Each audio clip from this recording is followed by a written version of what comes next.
Doctor గారు, ఆత్మ లేదు, పునర్జన్మ లేదు, మరణానంతరం శాంతి అనేది అర్థం లేనిది అని ప్రముఖ నాస్తికులు గోరాగారు అన్న మాటలను కాస్త వివరించండి. నిజమేనమ్మా. ఆత్మ లేదు, పునర్జన్మ లేదు, మరణాంతరం శాంతి అనే మాటకి అర్థం లేదు. అది అక్షరాల నిజం.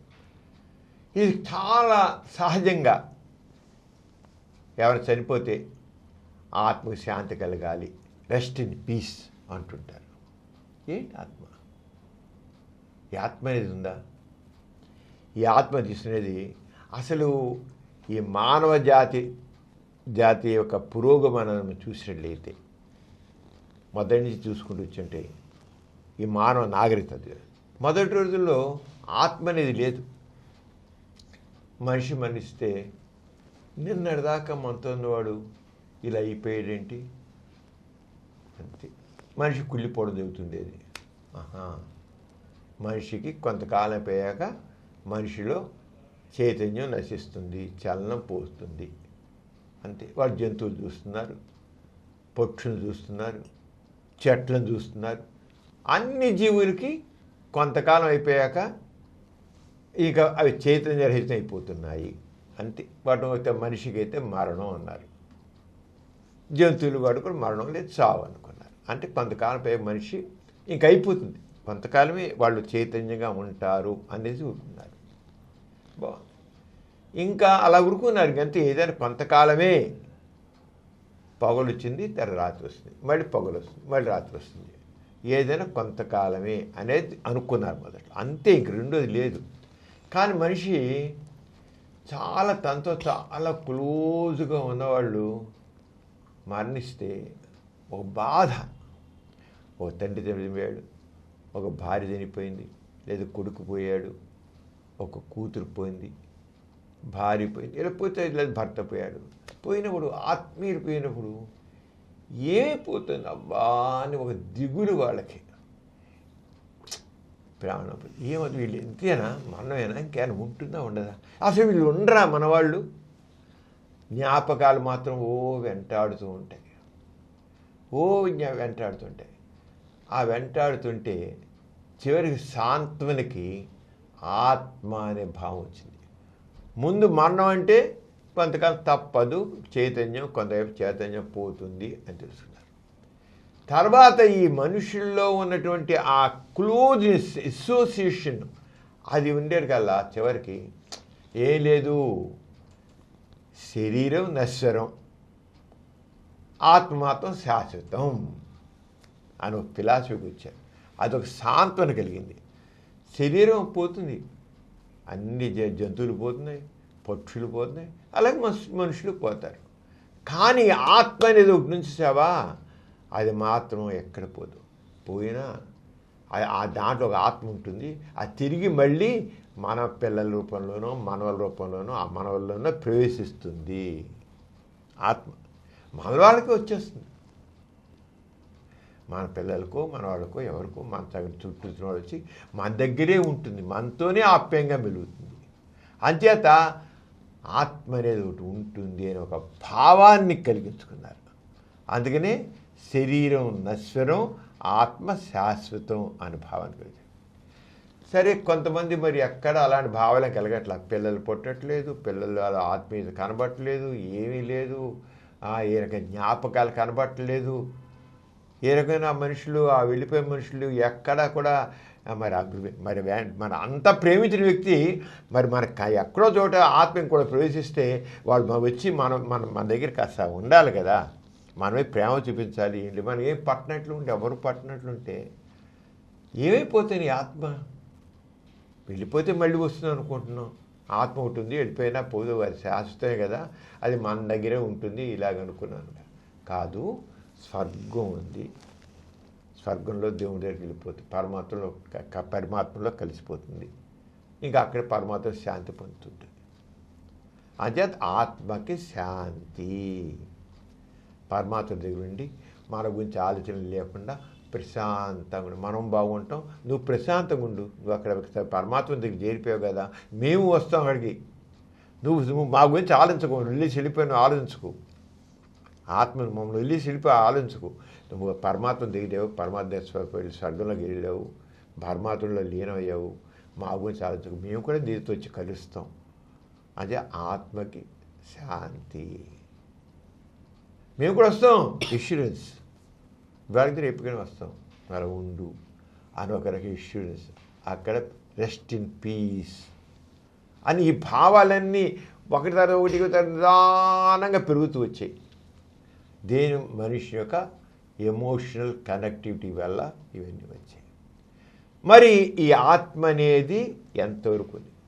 యాక్చువల్ చూస్తే ఈ ఆత్మ అనేది లేకపోతే పునర్జన్మ అనేది ఇంకొంచెం మళ్ళీ పుడతారనుకున్న పునర్జన్మ అనేది ఈ పరలోకమైన భావాలు తీసుకుంటే ఇటీవల కాలం వరకు ఇప్పటికీ కొన్ని ట్రైబల్ పీపుల్లో అంటే గిరిజనులు అంటామే, వాళ్ళు ఇంకా జనంతో కలవకుండా వాళ్ళు అక్కడే పుట్టారు, అక్కడే పుట్టి అక్కడే చనిపోతుంటారు. మనుషులతో కలవట్లా, ఈ నాగరిక ప్రపంచం కలవట్లా, ఈ పుస్తకాలను చదవట్లా, ఈ ప్రవచనాలే వినట్లా. వాళ్ళకి ఇప్పటికీ వాళ్ళ లాంగ్వేజ్లో, వాళ్ళ భాషలో, వాళ్ళ ఆ ఊహ భావాల్లో ఆత్మ పునర్జన్మ అనే భావాలు లేవు. ఇప్పటికీ లేవు. మొట్టమొదటి మనుషులు ఆ రోజులో తప్పదు, చచ్చిపోతారు. మనుషులు పోతారు, కొందరు వచ్చి జంతువులు పోతాయి, మనుషులు పక్షులు పోతాయి, చెట్లు నాశనం అయిపోయి ఎండిపోతాయి, మనుషులు కూడా పోతారు. అంతరికే ఉన్నారు. కానీ ఒక ఆత్మ పునర్జన్మ పరమాత్మకి వెళ్ళిపోవడం అవి భావాలు ఇప్పటికీ లేవు. ఇప్పటికీ లేవు. చాలా కాలం చాలా ట్రైబల్ పీపుల్లో అసలు ఈ భావాలే లేవు. అంటే నిజంగా ఉన్నట్టు తెలియాలిగా, వాళ్ళకి తప్పకుండా రావాలిగా, అవి ఇప్పటికీ లేవు. అంచేత ఆస్తికత్వంలోనే ఈ కాల్పనిక భావాలన్నీ ఉన్నాయి. ఈ కాల్పనికన్నీ ఊహలు, నిజాలు కాదు. మనుషులకి సాంత్వన కలిగించడానికి వచ్చిన భావాలు తప్ప నిజాలు కాదు. నాస్తికత్వం ఇటువంటి అబద్ధాలని, ఊహల్ని సపోర్ట్ చేయదు. అందుకే గోరా గారు ఏమన్నారు? ఆత్మ లేదు, పునర్జన్మ లేదు, మరణాంతరం శాంతి అనే మాటలో అర్థం లేదు. మనసు ఎందుకని మామూలుగానే. అంచేత నాస్తికత్వం అనేది శాస్త్రీయమైనది, లాజికల్ థింకింగ్, దీన్ని తర్కబద్ధమైన ఆలోచన, సైంటిఫిక్ బేస్డ్గా ఉంటుంది, ఎవిడెన్స్ బేస్డ్గా ఉంటుంది, ఫ్యాక్ట్ బేస్డ్గా ఉంటుంది. ఎథిజం అనేది scientific base, evidence based, fact, ఏదైనా ఆధారం ఉండాలి, వాస్తవికత, సత్యం మీద నాస్తికం. అంచేత అబద్ధాలని తాత్కాలిక ఉపశాంతి కోసం అబద్ధాలను ప్రోత్సహించదు, మనుషుల్ని అభ్రమల్లో నాస్తికత్వం ఉంచదు. గౌరవ స్పష్టమైపోయింది. అసలు మనిషిలో శరీరానికి వేరుగా ఆత్మ అనేదానికి ఎగ్జిస్టెన్స్ లేనే లేదు. ఎక్కడ ఆత్మ? నువ్వు శరీరంలో ఆత్మ అనేది దేంట్లో ఉంది, ఎలా ప్రూవ్ చేస్తావు? నువ్వు ఎగ్జిస్టెన్సే లేదు నీకు, దాని స్థానం లేదు. మనిషి బతుకున్నాడు, నువ్వు ఆత్మని ఎలా చూపిస్తావు? మనిషికి మనం ఆలోచిస్తాము, మన రకాలైన ఎమోషన్స్, భావోద్వేగాలు ఉంటాయి, జ్ఞాపకాలు ఉంటాయి, మన పర్సనాలిటీ రకరకాల మన పర్సనాలిటీ ఉంటుంది. ఇవన్నీ కూడా ఏమిటి? మెదడు యొక్క ఫంక్షన్, బ్రెయిన్ యొక్క ఫంక్షన్. అవి స్పష్టంగా తేలిపోతాయి. బ్రెయిన్ ఫంక్షన్ ద్వారా మెదడు పనితీరు వల్ల మనకి ఆలోచనలు వస్తాయి, భావోద్వేగాలు వస్తాయి, జ్ఞాపకాలు వస్తాయి, మన పర్సనాలిటీ పెంపొందుతుంది. అది ప్రూవ్, సైంటిఫికల్లీ ఎవ్రీథింగ్ ప్రూవ్. మెదడు ఏ కారణం వల్ల అయినా సరే డ్యామేజ్ ఎందుకున్నాం, డ్యామేజ్ అయితే కొన్ని సందర్భాల్లో ఇవన్నీ పోతాయి, జ్ఞాపకాలు పోతాయి, ఆలోచనలు పోతాయి, అన్నీ పోతాయి. ఏమన్నా మీరు రోడ్డు యాక్సిడెంట్ అయిపో గట్టిగా మెద డ్యామేజ్ అయిపోయింది అనుకో, డ్యామేజ్ అయితే పాతవన్నీ మర్చిపోతాయి, జ్ఞాపకాలు అన్నీ మర్చిపోతాయి. అలాగే బ్రెయిన్ స్ట్రోక్ అంటాం, మెదడుకి రక్త సరఫరా ఆగిపోయింది అనుకో కొంత ఏరియాకి, ఇవన్నీ పోతాయి, పాత ఏం గుర్తుండవు. కొన్ని సందర్భాలు కొన్ని జబ్బులు వచ్చిన తర్వాత చివరికి భార్య నువ్వెవరివి అని అడుగుతారు. అసలు నువ్వెవరివి? ఇప్పుడు కొన్ని జబ్బులు ఉన్నాయి, పిల్లలు నువ్వెవరు, ఎవరితో నువ్వు అంటే కూతుర్ని, ఎవడరా నువ్వు గుర్తించలేరు. ఆల్జిమినిస్ డిసీజ్ అని, ఆల్జిమిన్. దాంట్లో ఏం తెలియదు, మర్చిపోతారు, ఎవరిని గుర్తించరు. ఏంటి వాడు మనిషి బతికే ఉన్నాడు. ఎందుకైంది? బ్రెయిన్, మెదడు డ్యామేజ్ అయిపోయింది. ఆల్జిమినిస్ డిసీజ్లో ఇవన్నీ పోతాయి, ఏముండవు. సాధారణ మంది కొన్ని కుటుంబాల్లో ఒక వయసు వచ్చిన తర్వాత 60-70 ఏళ్ళు 80 ఏళ్ళు వచ్చిన తర్వాత వాళ్ళు బతికే ఉంటారు. ఏదో తిండి పెడితే తింటుంటారు అంతే. ఏం తింటున్నారు వాళ్ళు తెలియదు, ఏ మట్టి పెడితే అంటారు వాళ్ళు. ఎందుకు బుర్ర పనిచేయదు, ప్రాణం అవుతుంది. అంటే బ్రెయిన్ సెంటర్స్లో హార్ట్ ఫంక్షన్ చేసేది, రెస్పిరేషన్స్ పనిచేసేవి మాత్రమే ఉంటాయి. కొన్ని జీవ ప్రక్రియలు జరుగుతూ ఉంటాయి. ఏమైంది ఆత్మ? అంచేత మన శరీరం ఫంక్షన్ అంతా కూడా బ్రెయిన్ మీద. ఈ మనిషి దెబ్బతిన్నప్పుడు మాత్రం ఇంకేం లేకపోవచ్చు. ఇంక చివరి మరణం అంటాం, మనలో ఉన్న చైతన్యం అంటే యాక్షన్ ఫంక్షన్, బ్రెయిన్ ఫంక్షన్ పోతే మరణం, అంతే. అంతేగాని శరీరాన్ని ఆత్మ విసిరిపోవడం కాదు.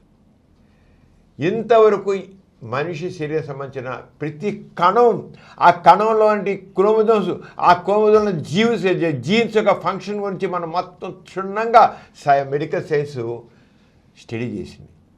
ఏ జీన్ దేనికి పనిచేస్తుంది అని చాలా వరకు మనం తెలుసుకున్నాం. అన్నీ తెలుసుకున్నాం, ఏ ఫంక్షన్ ఎలా జరుగుతుందో మనం తెలుసుకున్నాం. అంత తెలుసుకుంటే మనిషిని శాసించేటటువంటి గొప్పటి ఒకటి ఉండే ఆత్మ అనేది ఏ జువాలజీలో కానీ, ఏ హ్యూమన్ సైన్స్లో కానీ, ఏ ఫిజికల్ సైన్స్ కానీ, ఏ సైన్స్లో ఇంత మోడర్న్, ఇంత అడ్వాన్స్మెంట్ ఏ వచ్చేసిన తర్వాత కూడా, ఇంత క్వాంటమ్ టెక్నాలజీ వచ్చిన తర్వాత కూడా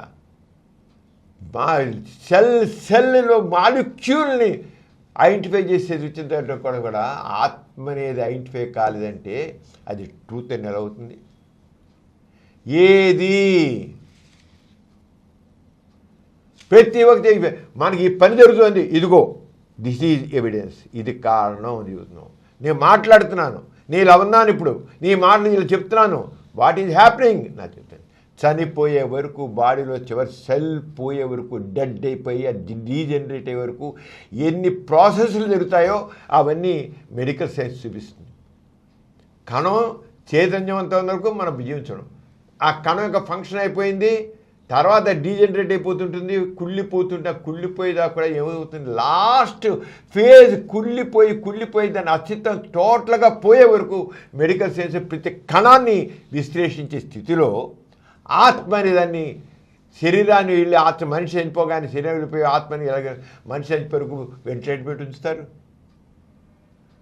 పల్స్ ఆక్సిమీటర్లు ఉంటాయి, అన్నీ ఉంటాయి, వెళ్ళిపోతుంది దానికంటే అన్నీ కనబడుతుంది, ఇది ఒక్కటే కనబడదా? ఇంత మెడికల్, ఇంత సైన్స్ అడ్వాన్స్ అయిపోయాక ఆత్మ అనేదాన్ని ఎందుకు దొరకదు? ఏదో వెళ్ళిపోతుంది అని కూడా కనీసం ఆత్మ కనబడిపోవచ్చు. ఆత్మ కనబడేది కాదు, నీట ముంచినా మరగదు, నిప్పుల పడిన కాలదు అని భగవద్గీత చెబుతాడు. నిప్పులు కాల్చినా కాదు, నీళ్ళ పడిన మునగదు అని, చంపినా చావదని. కనీసం అది ఏంటో వెళ్ళిపోయిందని మరి వెళ్ళిపోయిందని తెలియాలిగా. ఉంది, అది ఇంతవరకు ఉంది, ఇప్పుడు వెళ్ళిపోయిందని ఒక వేకెన్సీ తెలియాలిగా. మనిషి బతికుండగా ఆత్మ యొక్క పనితీరు, మనిషి చనిపోయిన తర్వాత దాని యొక్క అది వెళ్ళిపోవడం వల్ల జరిగే తేడా తెలియాలిగా. అది లేదు. అన్ని జీవ ప్రక్రియలు మామూలుగా ప్రతి ఒక్కటి రికార్డు అవుతున్నాయి. ప్రతి జీవ ప్రక్రియ రికార్డు అయ్యేటప్పుడు ఆత్మ అనేదే మనిషిని నడిపిస్తుంటే ఆ వెళ్ళిపోయిన ఒక ఆ లోటుని సైన్స్ గుర్తించదా? అన్నీ గుర్తిస్తుంది. ప్రతి విషయాన్ని క్షుణ్ణంగా సూక్ష్మంగా ఉన్నదాన్ని గుర్తిస్తుంది. ఆత్మ అంతవరకు మనిషిని నడిపించిన ఆత్మ అది వెళ్ళిపోయిన ఆ రోడ్ని సైన్స్ గుర్తించుకొని ఉంటుందా? ఆత్మ అనేది అబద్ధం. ఊరికి మామూలు వినిపించదు కబుర్లు. సైంటిఫిక్ నాలెడ్జ్, సైంటిఫిక్ టెంపర్ ఉన్నప్పుడు వాటిని అవన్నీ తీర్చేదే. అంచేత ఆత్మ అనేది శాస్త్రీయవాదం కాదు, అది సైంటిఫిక్ ట్రూత్ కాదు. ఆత్మ అనేది మనిషి సృష్టించుకో భావన మాత్రమే. ఇది జీవశాస్త్ర సంబంధంగా కానీ భౌతిక శాస్త్ర సంబంధంగా కానీ రుజువయ్యేది కాదు, రుజువైంది కూడా కాదు. మానవ శరీరం కానీ మానవ శరీర ధర్మాలని కానీ జీవశాస్త్రం రీత్యా ప్రతీది నిరూపణ అయినవి. ప్రతిది ఇంత చెప్పాక ప్రతి ఒక్కటి నిరూపైంది. అలాంటిది రుజువు కాకుండా అభౌతికంగా ఒక ప్రత్యేకమైనది ఉన్నది జీవప్రతి లేదు. అంచేత ఆత్మని ఊరి గగ్గోలు పెట్టి చెప్పే కబుర్లన్నీ కూడా బూటకపు కబుర్లు, మోస్ట్ అన్సైంటిఫిక్. అలాగే ఆత్మ లాగానే మనకి ఎన్ని రకాల ఆత్మలు కానీ పునర్జన్మ అంటారు. పునర్జన్మ కూడా భావనే. పునర్జన్మ అనేది కూడా భావనే. మనిషి మరణించిన తర్వాత మనిషి శరీరాన్ని వదిలి వెళ్ళేది, అలాగే వెళ్ళి మళ్ళీ శరీరంలో ప్రవేశించేది ఏదీ లేదు. ఏది వచ్చేది మా పునర్జన్మ అనేది మానవుడు తన ఆత్మీయులను కోల్పోయినప్పుడు మనసుకి సాంత్వన కలుగుకొని సృష్టించుకున్న భావం. వెళ్ళిపోయినా మళ్ళీ వస్తాడు. ఆ ఆత్మ మళ్ళీ మన దగ్గరికి వస్తుంది. ఎక్కడ పోదు, ఆత్మగా వెళ్ళిపోయేది. ఆత్మ ఏదో రూపంలో మళ్ళీ మన దగ్గరికి వచ్చి మనతో పాటే ఉంటుంది. అది మా సొంతం. ఆత్మ నీ సొంతం, నా సొంతం. ఎక్కడ పోయి మళ్ళీ మన దగ్గరికి మన వాళ్ళకి వచ్చి మన దగ్గర సహజనం చేస్తుంది, సాంత్వన కలగడం కోసం. అంతకంటే అదే పునర్జన్మ అన్నమాట. ఆ రంగా ఈ పునర్జన్మ సిద్ధాంతం అనేది చెప్పుకున్నాం కదా. శరీరం నశ్వరం, ఆత్మ శాశ్వతం. ఈ ఒక మాట తేలిగా పారేస్తారు. శరీరం నశ్వరం, ఆత్మ శాశ్వతం. అది మరొక జీవిలో ప్రవేశించి మళ్ళీ వెలుగుతుంది. అదే పునర్జన్మ సిద్ధాంతం. అంతకంటే ఆత్మ అనేది లేనప్పుడు ఇక పునర్జన్మ అనేది ఏంటి? అసలు ఆత్మ లేదు. జీవశాస్త్ర ప్రకారం తేల్చేసాం కదా, ఆత్మ అనేది లేదు, శరీరం పోతే లోటు తెలుస్తుందని. ఆత్మ అనేది లేనప్పుడు పునర్జన్మ అనేది ఒట్టి కల్పన. జ్ఞాపకాలు, అనుభవాలు, వ్యక్తిత్వం అనేవి అన్నీ మెదడుకు సంబంధించిన ప్రక్రియలే. మన మెదడు పనిచేస్తుంది. ఇది ఎలా పనిచేస్తుంది? మన కంప్లీట్గా మన జీవశాస్త్ర ప్రకారంగా మెదడు ఎలా పనిచేస్తుంది, మెదడు పనిచేయడం వల్ల ఏ రకమైన పనులు జరుగుతాయి, ఏ రకమైన మా అనుభవాలు ఉంటాయి, ఏ రకమైన ఆలోచనలు ఉంటాయి, ఏమైనా ఉంటాయి, ఇవన్నీ మెదడు మన ప్రతి ఒక్కటి జీవశాస్త్రం పూర్తిగా సైంటిఫిక్గా ప్రూవ్ చేసింది. ఇక మరణంతో మెదడు నశిస్తుంది. మెదడు నశించడంతో వాటన్నింటికి ఫుల్ స్టాప్. ఏటి ఆలోచనలకి, భావోద్వేగాలకి ఫుల్ స్టాప్.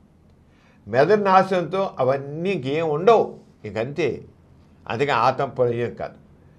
గత జన్మ జ్ఞాపకాలను కొంతమంది కథ సృష్టిస్తారు. గత జన్మ జ్ఞాపకాలని ఎంతవరకు సైంటిఫిక్గా ఎక్కడ కోట్ల మంది పుట్టారు, చనిపోయారు, ఎంతో కొంతమంది కథలు సృష్టించారు.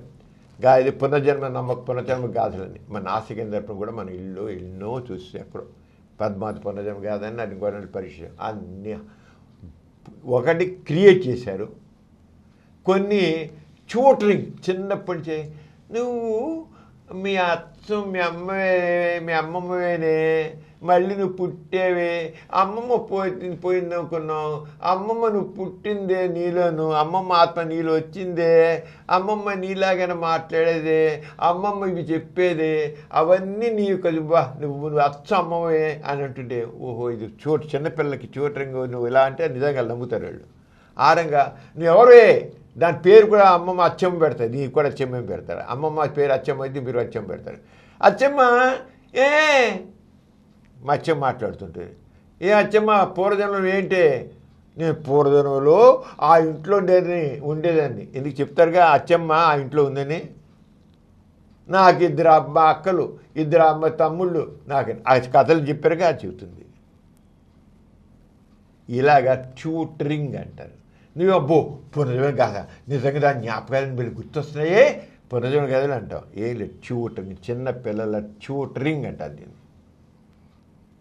అవి నువ్వు పరిశోధన చేస్తే చివరికి ఇవన్నీ కూడా చిన్నప్పటి నుంచి సమాజంలో ఈ రకమైన సంస్కృతిని బట్టి ఆ రకమైన ఊహలకి ఇలాంటివన్నీ జరుగుతుంటాయి.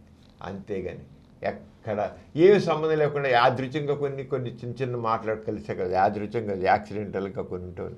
అంత మాత్రాన అవన్నీ నిజాలు కాదు. సైంటిఫిక్గా everything to be proved unless I proved it is not scientific fact.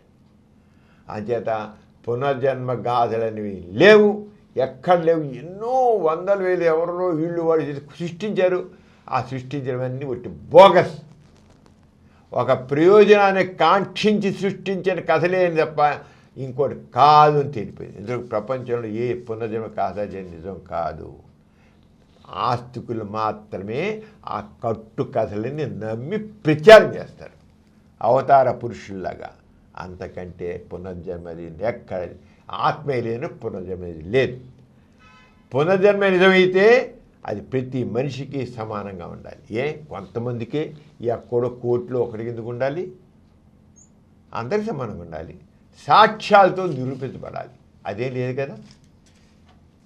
అంచేత ఎవరైనా చనిపోతే ఆత్మకి శాంతి కలగాలి, రెస్ట్ ఇన్ పీసు, ఇవన్నీ అర్థం లేని మాటలు. అంతకంటే ఏం లేదు. పునర్జన్మ పునర్జన్మ గురించి చెప్పేప్పుడు పుట్టడానికి ముందు ఏమైనా అనుభూతులు ఉంటాయా? పుట్టుక ముందు మనకి ఏ అనుభూతి ఉండదు. నువ్వు పుట్టావు, నేను పుట్టాను. పుట్టముందు మనకేమైనా అనుభూతి ఉందా? పుట్టాకే అనుభూతి ఉంది. అలాగే చనిపోయే కూడా ఏ అనుభూతి ఉండదు. అంటే ఆత్మ అనేది ఉంటే పుట్టక ముందే నేను పుడతాను, ఫలానా చోటకి వెళ్ళి పుడతాను అని పుట్టిగా నేను పుడతాను, మా అమ్మ పెమ్మీళ్ళని కడుపులో నేను పుడతానని నాకు ముందే తెలిసింది, పెమ్మీళ్ళ కడుపు నేను పుట్టాను మీ అమ్మాయి చూస్తుందా? చెప్పు. మీ అబ్బాయి చూస్తాడా? చెప్పు. ఎవడు చెప్పు. అంటే పుట్టడానికి ముందు ఏమీ ఉండదు. ఆత్మ ఉంటే ఉండాలి. ఆత్మ అనేదే ఉన్నట్లయితే పుట్టడానికి ముందే ఒక రకం ముందే కొన్ని అనుభూతులు ఉండాలి. అది ప్రూవ్ అవ్వాలి. అలాగే మరణించకూడదు లేదు. అంటే ఆత్మ అనేది లేదు. పుట్టడానికి ముందు మనకి ఏ అనుభూతి లేనట్లే మరణాంతరం కూడా పూర్తి శూన్యత. మరణించాలంటే అక్కడ ఆత్మ లేదు, పరమాత్మ లేదు, ఇంకోటి లేదు. అంత బాగా. అందుకే మరణించే వ్యక్తికి ఆత్మ చేకూరాలని ప్రార్థించడంలో ఎటువంటి అర్థము లేదు. ఏదో మన సాంత్వనం కోసం అన్నది, దాంట్లో ఎటువంటి అర్థం లేదు. నాస్తికత్వం శాస్త్రీయమైంది, సైంటిఫిక్గా ఉంటుంది. నాస్తికత్వం అనేది కోరగారు చెప్పారంటే నాస్తికత్వం మనిషిని కాల్పనిక భావాలని ఆత్మ, పరలోకం వంటి వాటి నుంచి నిజ జీవితాన్ని మళ్లిస్తుంది. నాస్తికత ఏం చేస్తుంది? అర్థం పర్థం లేనటువంటి కల్పనల నుంచి, అబద్ధాల నుంచి మనిషిని చైతన్యం చేస్తుంది నాస్తికత్వం. అర్థం తెలియదు. అంటే మనిషికి జీవితం ఒక్కటే. మనిషికి జీవితం ఒకటే, ముందు లేదు, తర్వాత లేదు. ఆత్మ అనేది ఉంటే ముందు ఉండాలి, తర్వాత ఉండాలి. అంచేత మనిషి జీవితం ఒక్కటే. ఆ ఒకటే. అంచేత ఈ జీవితం అది ఒక్కటే తెలిసినప్పుడు అతని ఆలోచనలు, ఆచరణలు సత్యబద్ధంగా ఉంటాయి. నువ్వు ఎప్పుడైతే అబద్ధమైన ఆత్మ గురించి, పరలోకం గురించి, పునర్జన్మ గురించి ఆలోచిస్తావో నీ ఆలోచనలు కూడా అబద్ధంగా ఉంటాయి, నీ చేతలు అబద్ధంగా ఉంటాయి. మనిషి మాటలు, చేతలు సత్యబద్ధంగా ఉండాలి. నాసికలు చెప్పేది ఏదైనా వాస్తవికంగా ఉండాలి. మనిషి మాటలు కానీ చేతలు కానీ సత్యబద్ధంగా ఉండాలి. ఎప్పుడైతే మనిషి మాటల్లో సత్యబద్ధంగా ఉంటుందో, నిజాయితీ ఉంటుందో, ఆ జీవితం కూడా చక్కగా ఉంటుంది, నిజాయితీగా ఉంటుంది. నాస్తికత కోరేదేంటి? సత్యం, సమానత్వం, మానవత్వం, వ్యక్తి గౌరవం, వ్యక్తి స్వేచ్ఛ. అంచేత మనిషి జీవితం ఉన్నంతకాలం హేతుబద్ధంగా, నీతివంతంగా, మానవత్వం, సమానత్వంతో ఉండాలి. ఈ ఒక్క జీవితమే మనిషి జీవితం ఒక్కటే. ముందు లేదు, తర్వాత లేదు. ఒకటే జీవితం. ఒక్క జీవితం నువ్వు ధన్య జీవితం చేసుకోవాలి. నీతివంతంగా ఉండాలి, సమానత్వంతో ఉండాలి, నిజాయితీగా ఉండాలి, సత్యవంతంగా ఉండాలి, వాస్తవికంగా ఉండాలి, మానవత్వంతో ఉండాలి. అప్పుడే అదే జీవితం. నాస్తికత్వం కోరేది అటువంటి జీవితం. ఆస్తికత్వంలో అబద్ధాలతో, అసత్యాలతో ఆస్తికత్వం ఉంటుంది. పునర్జన్మకి జీవాడు మనిషి పాదజన్మ పూర్వజన్మలు ఏం చేశాడో వాడు దుర్మార్గుడు అందుకే చస్తున్నాడు అంటారు. వాడి గురించి పట్టించుకోరు మనిషి బాధల్లో ఉన్నవాడిని. పూర్వజన్మ నుంచి ఎంత ఎన్ని తప్పుడు పని చేశాడు వాడిని అనుభవిస్తున్నాడు అంటారు. ఇన్హ్యూమన్ అది. మానవత్వంతో మనుషులందరూ సమాన గౌరవంతో సమాన విలువలతో సమానంగా బ్రతకాలి. అది నాస్తికతను కోరుకునేది. ఈ భావాలే ఆత్మ, పూర్వజన్మ, పునర్జన్మ, ఈ భావాల వల్లే ఈ సమాజంలో అసమానతలు ఉన్నాయి. ఎప్పుడైతే ఇవన్నీ లేకుండా పోతాయో, సత్యాన్ని గుర్తిస్తారో సమాజంలో సమానత్వం వస్తుంది, మానవత్వం ఉంటుంది, వాస్తవికత ఉంటుంది, సంఘదృష్టి ఉంటుంది. అదే నా గోరగారు చెప్పింది. అందుకనే గోరగారు ఏమన్నారు, ఆత్మ లేదు, పునర్జన్మ లేదు, మరణాంతం శాంతి అనే అర్థం లేదు. నాస్తికత్వం మాత్రం వాస్తవికత దృక్పథం ఉండి సమానత్వం, మానవత్వం కోసం నిరంతరం ఉంటుంది. ఈ కార్యక్రమం మీకు ఎంతో నచ్చింది కదా. ఇటువంటి మరిన్ని వీడియోల కోసం అనతి కాలంలోనే 21 కోట్ల వ్యూస్ సాధించిన సమరం ఛానల్ సమర్పించు పాజిటివ్ ఎథియిజం తెలుగు ఛానల్కు సబ్స్క్రైబ్ చేయండి, లైక్ చేయండి, మీ ఫ్రెండ్స్కి షేర్ చేయండి. అలాగే ప్రక్కనున్న గంట సింబల్ని ప్రెస్ చేయడం మర్చిపోకండి.